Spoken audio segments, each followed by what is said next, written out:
It is the precise task of politics and institutions to stand alongside those who contribute every day to making Italy great,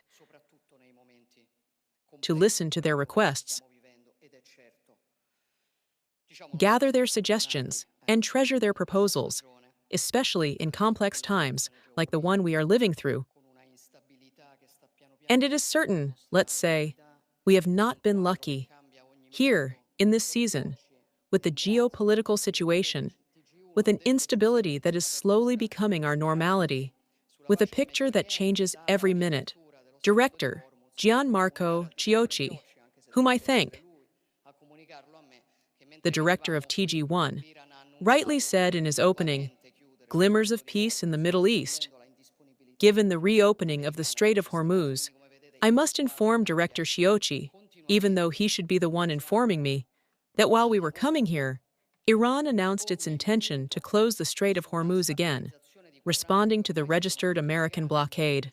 Therefore, as you can see, the picture changes continuously, and we are at work every minute on the stabilization of quadrants that have by now multiplied, as you have seen, even in these hours, precisely talking about Hormuz, precisely talking about the need to guarantee freedom of navigation. Yesterday, I was in Paris with other important European leaders, connected with about 50 countries that are working to imagine conditions under which, when it will obviously be possible in the aftermath of the solidification of a ceasefire, in short, of an end to the conflict, we can work together precisely to return to guaranteeing freedom of navigation. In a quadrant that is, I do not need to remind you, of extreme importance, not only for us, but for many countries in the world, in a, let's say, domino effect that starts from energy, oil, and gas, all the way through to fertilizers, and therefore can also produce a food crisis.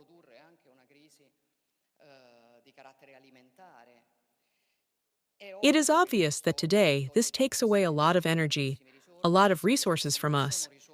They are not resources and energy taken away from the interest of our nation. They are the main energy and resources that we must put in place today to defend the interests of our nation. What President Baca recalled about energy is clearly not secondary.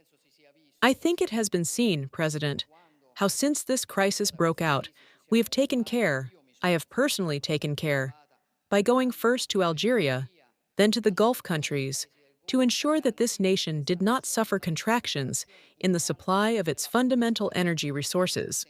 And it is the same thing I will do in Azerbaijan in a couple of weeks.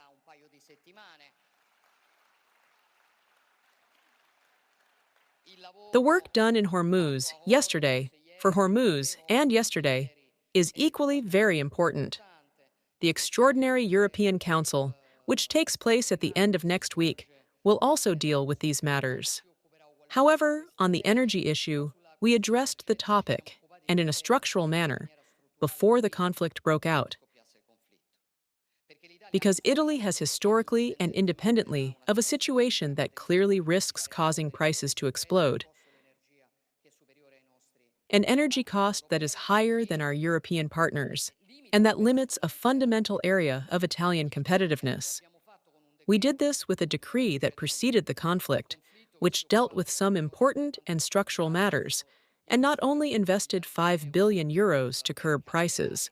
A decree, let's say, that did not produce great enthusiasm among large energy companies, but was better received by the manufacturing sector, and that structurally sought to provide some medium and long-term answers, effectively creating a decoupling, effectively promoting a decoupling of energy prices, but also addressing the issue of the ETS, and thus of European solutions that were envisioned to target the most polluting forms of energy, and that end up producing, let's say, distorted mechanisms, whereby they also increase the price of the least polluting forms of energy.